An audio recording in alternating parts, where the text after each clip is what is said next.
So bali ang dami ko pong nakuha ang mga ampalayang ligaw mga kaubayan. Ito po. Ito po i-preserve ko to mga kaubayan para yung ating mga kaubayan na nangangailangan ng ganitong uri ng halamang gamot, dahil ito po ay panapanahon po lamang mga kaubayan ang paglabas ng ganitong ampalaya, yung ampalayang ligaw. Kasi pag tag-araw na po, wala ka na pong makuha na ganito na makita ng palayang ligaw mga kaubayan, kasi wala na pong tumutubo, natutuyo na po. Marami pa po doon mga kaubayan. Ayun po, hindi ko po ubusin lahat yan, kaya subaybayan nyo po ang aking mga ipapalabas na videos tungkol dito sa ampalayang ligaw na eto mga kaubayan. Isa din po sa naobserbahan ko nung ako po nag-experiment.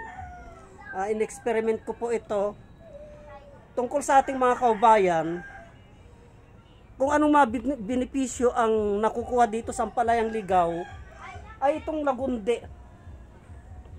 Nung gumawa po ako ng tea mga kaubayan, ng gamit-gamit ko po ay itong ampalaya, itong ampalayang ligaw na ito, ay gumawa po ako ng tea.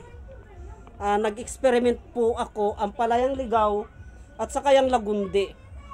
Ginawa ko pong tea yan mga kaubayan, napakaganda po sa mga ubo ng bata. Sa bata po, lalong-lalo na po pag hinaluan na po ng oregano, pag hinaluan po ng oregano, ay hindi mo po masasabi mga kaubayan na yung lasa, yung pait ng ampalaya, malalasahan ng bata. Masarap po. Masarap po mga kaubayan sa kanilang panlasa.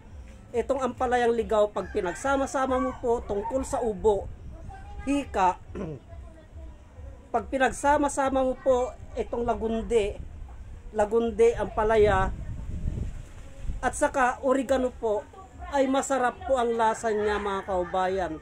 Tatalunin po ng oregano yung lasa nitong ampalaya, itong pait niya. Ibabalance niya po yun. At kayang-kaya po ng bata na inumin yung lasa niya mga kaubayan. Kaya wag po natin kaligtaan itong ampalayang ligaw na ito na napakabisa po sa ubo. Mapamatanda o bata mga kaubayan, sundin po lamang yung tamang proseso. Pag bata po, yung may halak at talagang hinihika na po siya, kasi merong mga batang ganyan mga kaubayan, kaya tinatablan ng hika yung mga bata, ay subukan nyo po ang palayang ligaw, lagundi at oregano. Subukan nyo po mga kaubayan, yan po ay nasubok na po namin para sa mga bata mga kaubayan. Ngayon pag matanda po, ipuro-puro mo po ito, lagayin mo po yung tangkay, gawin mo pong tubig yan. Kahit matagal na po yung iyong ubo, patitigilin niya po yan mga kaubayan. Sana po ay may naintindihan kayong konti sa aking ibinahagi tungkol sa kakayahan ng ampalayang ligaw. Hanggang dito na lamang po at marami pong salamat.